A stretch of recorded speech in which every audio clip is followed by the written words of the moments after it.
2023 সালের ডিসেম্বর মাসে আব্দুল মন্নাস নামে এক ব্যক্তি, সে অটো রিক্সা চালাতো, ব্যাটারি চালিত ভ্যান চালাতো। সে 23/12/2023 তারিখে ভ্যান নিয়ে প্রতিদিনের ন্যায় বের হয়ে যেয়ে নিখোঁজ হয়। পরবর্তীতে ঘটনার 2 দিন পর 25/12/2023 তারিখে এই বাগমারি বিলে মাটিতে, কাদাযুক্ত মাটিতে পুঁতে রাখা অবস্থায় তার মৃতদেহ পাওয়া যায়। এই ঘটনার পরবর্তীতে এই বাদীর যে স্ত্রী, ভিকটিমের স্ত্রী আসমা আক্তার বাদী হয়ে নকলা থানায় একটা হত্যা মামলা রুজু করে। মামলাটা থানা পুলিশ 6 মাস তদন্ত করে 5 জন সন্দিগ্ধ আসামিকে গ্রেপ্তার করে, কিন্তু মামলার মূল রহস্য উদ্ঘাটন না হয় পুলিশ হেডকোয়ার্টারের নির্দেশে মামলাটা পিবিআইতে তদন্ত আসে। পরবর্তীতে প্রায় দীর্ঘ 2 বছর পিবিআই এই মামলাটা নিয়ে কাজ করে এবং এই বর্তমান সময়ে এই রিসেন্টলি আমরা আমাদের যে তদন্তকারী কর্মকর্তা সাব ইন্সপেক্টর জাহাঙ্গীর, সে তথ্য প্রযুক্তির ব্যবহার, ম্যানুয়াল সোর্স এবং তার কর্মদক্ষতার মাধ্যমে এই মামলার মূল রহস্য উদ্ঘাটন করতে সক্ষম হয়। আমরা এই মামলায় মূলত এই আগে 5 জন সন্দিগ্ধ ব্যক্তি ছিল, তাদেরকে আমরা বিভিন্ন সময় জিজ্ঞাসাবাদ করেছি। সেখান থেকে কোনো ক্লু না পাওয়ায় গত 13 তারিখ, এই মাসের 13 তারিখ আমরা মুস্তাকিন নামে এক সন্দিগ্ধ ব্যক্তিকে গ্রেপ্তার করি। পরবর্তীতে 17 তারিখ তাকে আমরা আবার পুনরায় রিমান্ডে নিয়ে যাই জিজ্ঞাসাবাদের জন্য। জিজ্ঞাসাবাদে সেই মামলার ঘটনার সাথে জড়িত থাকার কথা স্বীকার করে এবং একই সাথে সে আরও 2 জন ব্যক্তি আসামির নাম প্রকাশ করে। তাদের নাম, একজনের নাম শাহিন, একজন স্বপন। মোট আসামি 3 জন। তাদেরকে আমরা হেফাজতে নেই, জিজ্ঞাসাবাদ করি এবং তারা 3 জনই এই হত্যাকাণ্ডটি সংগঠন করে মর্মে আমাদের কাছে জবানবন্দি প্রদান করে।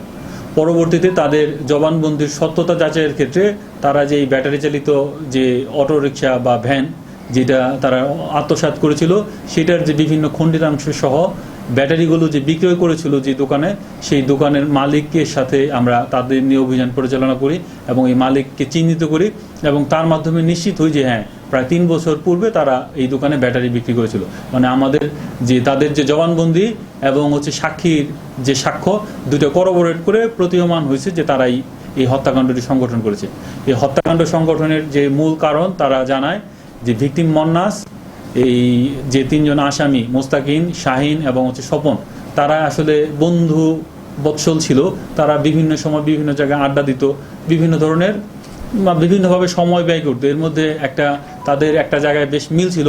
তারা বিভিন্ন সময় মেয়ে নিয়ে এসে এরা ফুর্তি করতো, আর কি আনন্দ ফুর্তি করতো, যে ইয়াং এই যেটা হয় অনেক ক্ষেত্রে। তো এই ক্ষেত্রে যেহেতু যে মন্নাসের একটা ভ্যান ছিল আর এরা 3 জন ওইরকম আসলে তাদের স্পেসিফিক টুকটাক কাজকর্ম করলেও স্পেসিফিক আয়ের উৎস ছিল না। এরা এক পর্যায়ে পরিকল্পনা করে যেভাবেই হোক যে এই মন্নাসকে হত্যা করে তার ভ্যানটা তারা আত্মসাৎ করবে। এই পরিকল্পনার অংশ হিসেবেই মূলত এই স্বপন হচ্ছে মন্নাসের প্রতিবেশী চাচাতো ভাই, যেহেতু তাদের বাড়ি পাশাপাশি। এই স্বপন রেট দিয়ে মূলত তাকে যে ঘটনার সময় পাটাকাটা বাজার, যেটা নকলা, ওই বাড়ি থেকে তার পাটাকাটা বাজারে নিয়ে আসে, বলে যে একটা মেয়ে নিয়ে আসবে। সেখানে মেয়ে নিয়ে তারা ওই তাদের যে মানে অতীত ইতিহাস, সেই অতীত ইতিহাস অনুযায়ী একটা মেয়ে নিয়ে ফুর্তি করবে, এই একটা প্রলোভনে ফেলে তাকে নিয়ে আসে।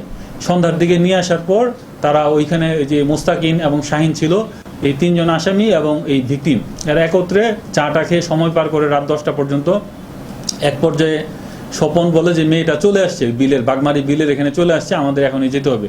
তখন তারা এই মন্নাসের ভ্যানে করেই এই 3 জন আসামি ওই বাগমারি বিলের দিকে যায়।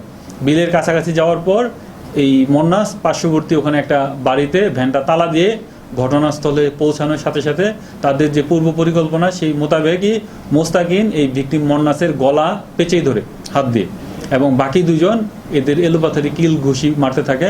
এক পর্যায়ে মন্নাস ওখানে মৃত্যুবরণ করে। মৃত্যুবরণ করার পর তারা এই লাশটাকে গোপন করার জন্য ওখানে যে কাদাযুক্ত মাটি এবং কচুরিপানা এই দিয়ে লাশটাকে ওখানে ঢেকে রেখে চলে আসে এবং তার যে অটোরিকশা বা ভ্যান গাড়ি, সেটারে তারা খণ্ডে বিখণ্ডে ভাগ করে পার্শ্ববর্তী রাস্তার পাশে পলিথিন দিয়ে সেটাকে মুড়িয়ে চলে আসে ওই দিনের মতো।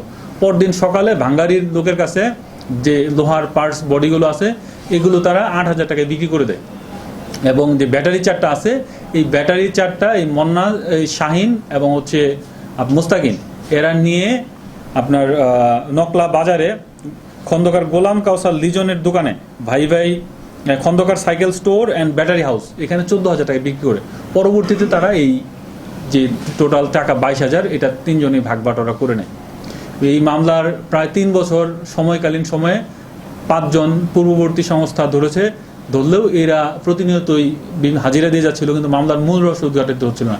আমরা শুরু থেকে এটা নিয়ে কাজ করে যাচ্ছিলাম এবং আমাদের একটা টার্গেট ছিল যে যেভাবেই হোক এই মামলাটার মূল রহস্য উদ্ঘাটন করব।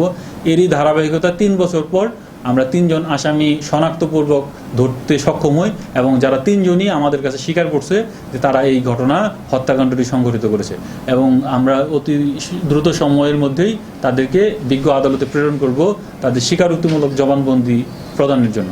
ধন্যবাদ সকলকে।